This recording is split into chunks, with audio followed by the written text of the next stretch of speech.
Shalom Abraha, que Akadosh Baruch Hu vous protège, vous donne la santé, la joie, la prospérité, des bonnes nouvelles si Dieu veut. Aujourd'hui, j'ai encore une histoire à vous raconter. Vous savez, en général, on raconte des histoires aux enfants avant d'aller se coucher. Mais nous, les adultes, nous aussi on a besoin des histoires. Nous aussi on a besoin d'écouter. Nous aussi on a besoin de se renforcer dans l'émouna. C'est pas pour écouter l'histoire, pour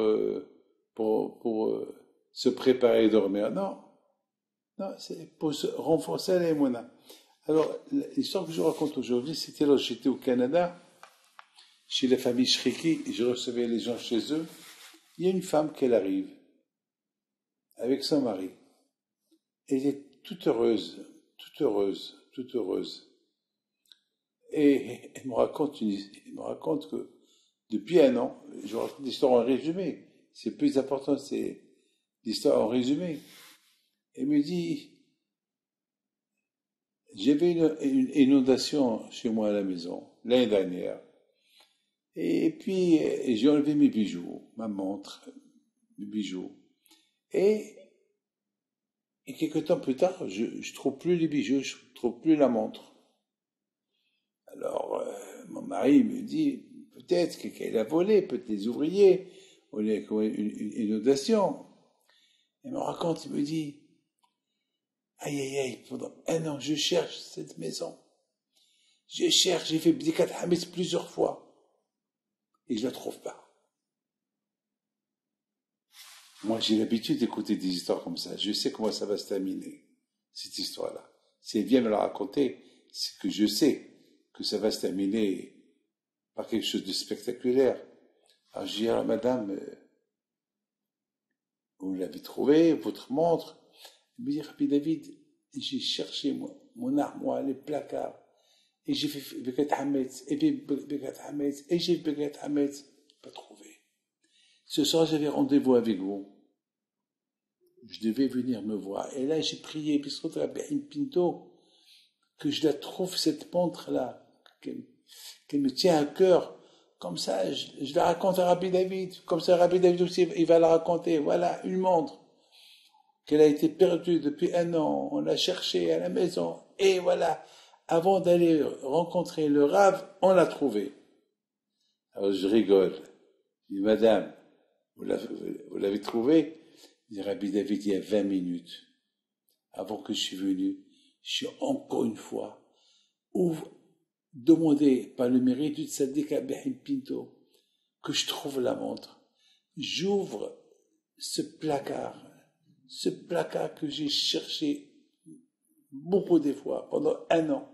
Il n'y avait rien, je l'ai remué, et je monte, je l'ouvre, je la trouve. Je ne sais pas quoi vous dire. Vous n'allez pas me dire, vous ne me croyez pas quand même. Vous êtes obligé de me croire, Moi, je crois à cette histoire. Je vis avec ces histoires. Vous savez, puisqu'on parle des montres, j'ai demandé à cette femme, le bon Dieu la protège, qu'elle m'enregistre son histoire, comme ça je le garde. Étant donné qu'on parle des montres, je vais vous raconter une autre histoire.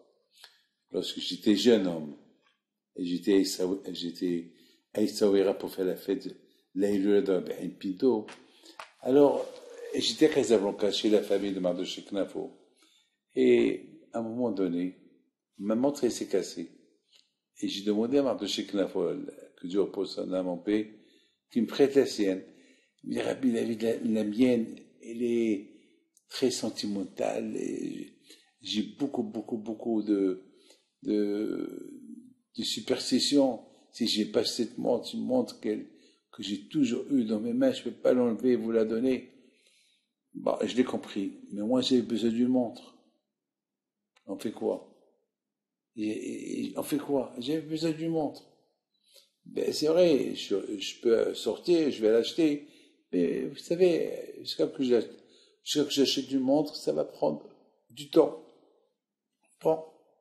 On a mangé le repas de midi. Puis à 1 heure, il y a quelqu'un qui tape à la porte. Alav Shalom, Monsieur Abraham Yarar qui tape à la porte. Alors, Mardochée Knafo, il le voit, il dit, ça va, tout va bien. Il lui dit, est-ce que Rabbi David Pinto, il est là? Je vous rappelle que, à cette époque, j'ai 27, 28 ans. Voilà. C'est une histoire qui date peut-être 40 ans. Quel 40? 45 ans peut-être. Il lui dit, ça va, tout va bien? Il est là, Rabbi David. Est-ce qu'il a besoin d'une montre? Mardochée Knafo, il a commencé à rigoler. Mais qui t'a dit que Rabbi David, il a besoin d'une montre? Ben parce que j'ai rêvé, Rabbi Haim Pinto. Il m'a dit, Abraham, lève-toi. Tu as une montre dans ta main et tu as une autre montre dans ton placard. Alors c'est là que tu as dans ta main, tu lui prends maintenant. Parce qu'il n'a pas de montre. T'as folie. Alors je suis venu. Faut voir, c'est un rêve, j'ai jamais rêvé Rabbi Haim Pinto. Et en plus, il m'a menacé.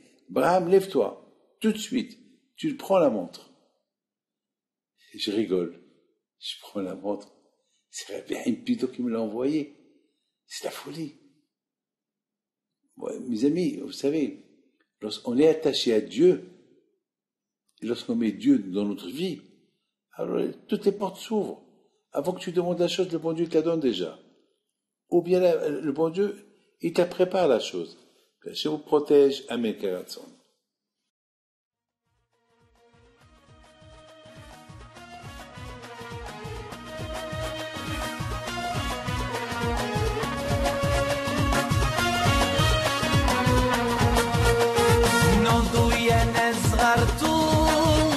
على ربيع حايم بنتو وقف لنا زي خو